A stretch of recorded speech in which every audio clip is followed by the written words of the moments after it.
Buenos días, soy Francis Rivas Roa, su profesora de pensamiento pedagógico emancipador. En esta oportunidad vamos a estar trabajando, vamos a aproximarnos a los referentes teóricos presentes en el pensamiento pedagógico emancipador latinoamericano y caribeño. Antes de iniciar la clase, me gustaría que repasáramos un momento cuáles son los objetivos específicos de nuestra unidad curricular.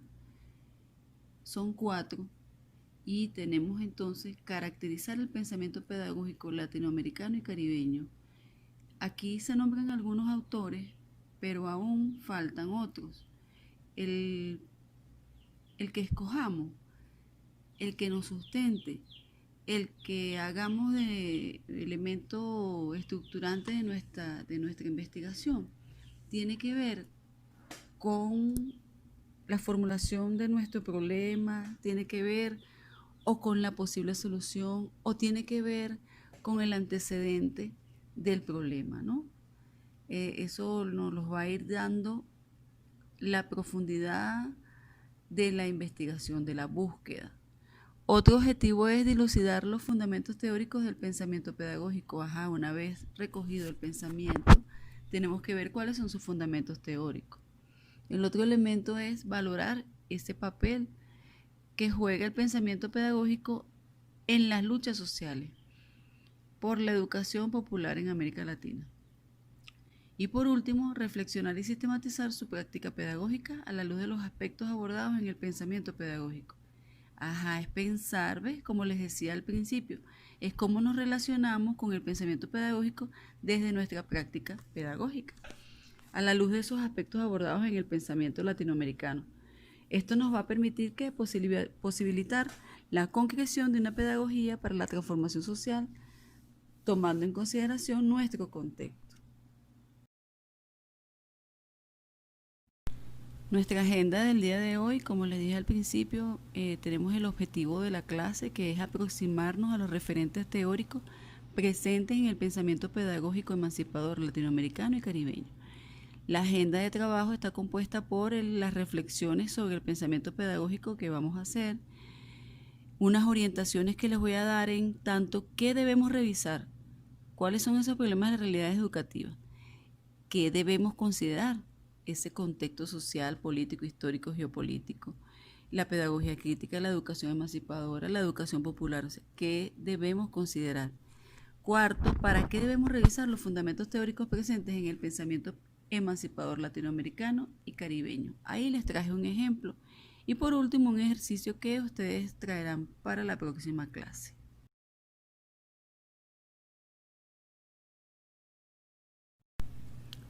Las reflexiones sobre el pensamiento pedagógico emancipador que quiero hacer el día de hoy están próximas a que reflexionemos sobre la importancia de estudiar nuestros referentes, los nuestros, los de aquí, los de América Latina, los del Caribe, son los que nos van a permitir derrumbar estructuras impuestas mediante paradigmas.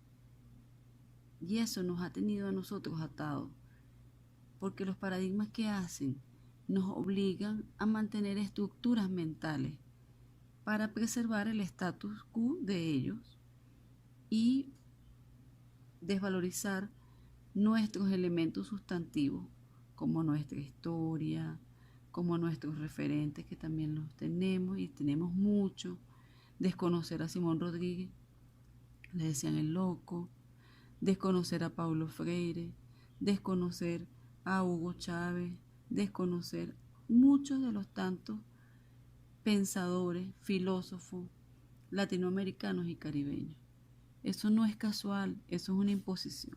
Entonces quiero empezar diciéndoles que un pensamiento de Hugo Chávez que dice: es la integración social la que debe marchar adelante del proyecto alternativo bolivariano y debe incluir lo político, por supuesto, la integración política, la integración económica, la integración en todos los órdenes, adecuada por supuesto a los tiempos que vivimos, pero nosotros estamos obligados a integrarnos. Primero porque lo queremos, pero ni siquiera solo por eso, es que lo necesitamos. Y sobre todo lo necesitan nuestros hijos y los nietos de nuestros hijos. Ellos sobre todo necesitan que nosotros triunfemos. Vamos a unirnos de verdad para vivir y para que viva nuestra patria grande latinoamericana y caribeña. No es casual este pensamiento del comandante.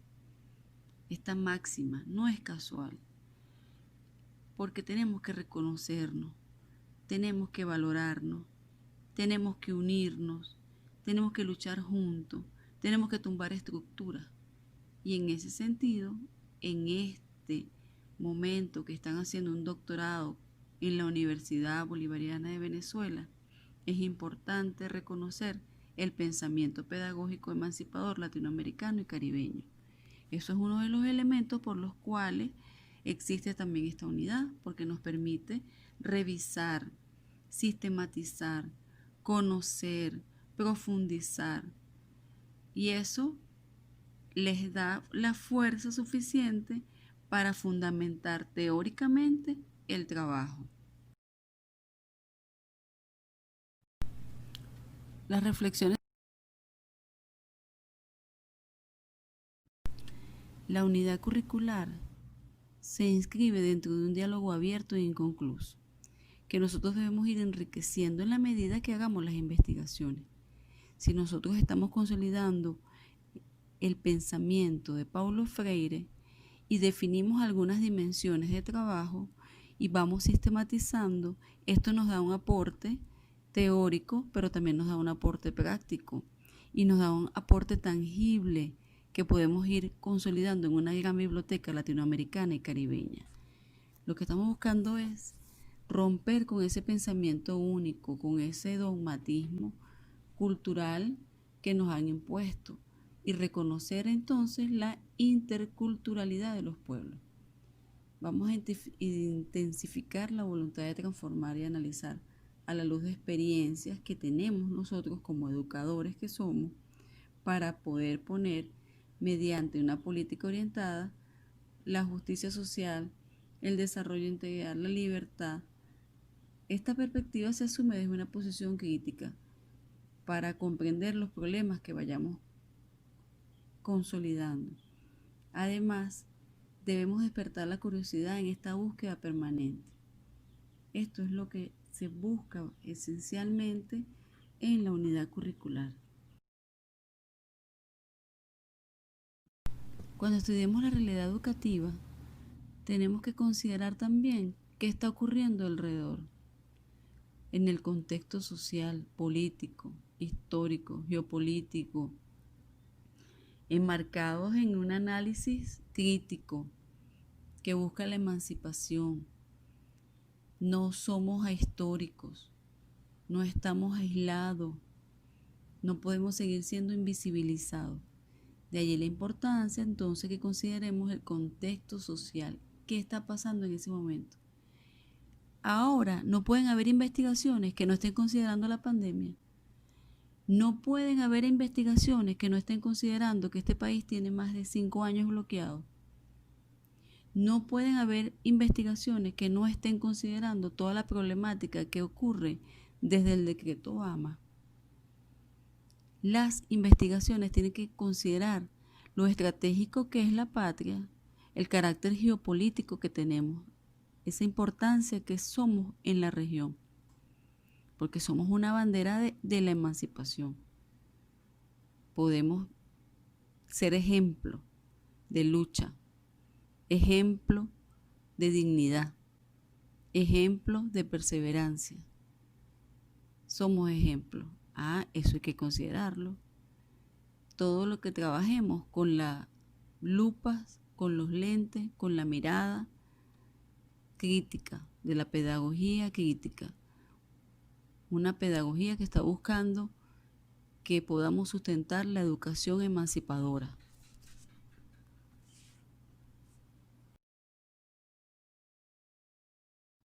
El ejemplo que les traje, que trabajé, es el pensamiento de Paulo Freire, pedagogo brasilero, nacido en 1921, fallecido en 1997.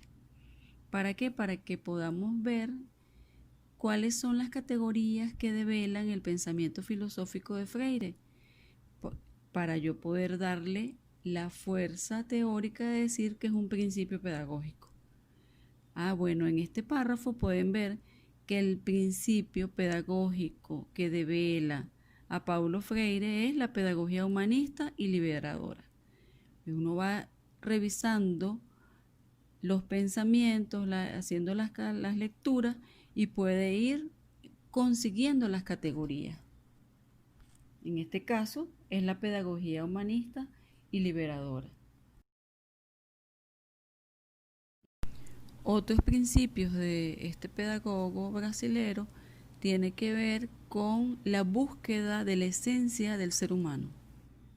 Cuando se plantea quién es el hombre y por qué estamos en el mundo. Otro de sus principios es esa lucha contra lo que era la concepción de la educación bancaria, considerando que los estudiantes ya vienen con una historia, tienen un conocimiento, pueden participar de su proceso de educación. La educación problematizadora es otro de los principios pedagógicos. ¿Para qué? Para poder contrarrestar esa educación bancaria. Esto le da unidireccionalidad al proceso de formación. Y la dialogicidad. Él dice que los hombres no se hacen en silencio, sino en la palabra.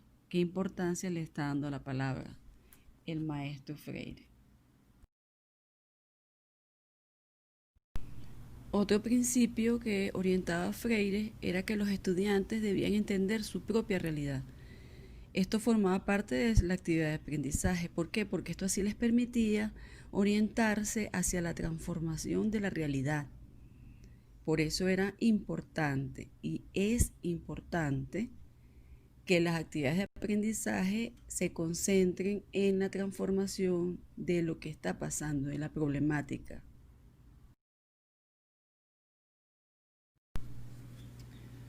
Bueno, viendo ya que el maestro Freire tenía unos principios, otra de las categorías que estamos trabajando y que nos permite aproximarnos en este pensamiento es determinar cuál era el método que utilizaba el maestro Freire para poder dinamizar, concretar su propuesta de carácter pedagógica y emancipadora, ¿no?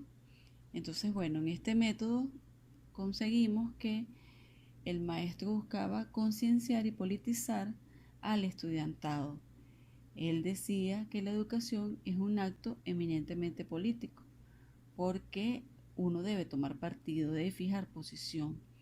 Y cuando tienes elementos sustantivos en la realidad que te permiten ir develando cuáles son las fuerzas de poder y cuáles son los elementos de contradicción, es allí justamente cuando tomas partido. Otra parte de su método pedagógico era la metodología surgida de la propia práctica social. Esa manera de buscar, reflexionar, problematizar, esa práctica para transformarla, ¿no? Otro es que esa práctica no era solamente para conocer, para determinar, no. Era para someter lo que se determinaba al cambio, ¿no? Una evolución dinámica, una reformulación. Otro elemento es que tenía que ser del poder popular que surgiera la respuesta. La respuesta surgía del pueblo, pues. ¿Qué significa para ellos ese salto cualitativo que busca cambiar, ¿no? Eso permitía entonces tener convicciones y opiniones. Bueno, el que estaba convencido de transformarlo y el que no es el que emite a veces las opiniones o viceversa.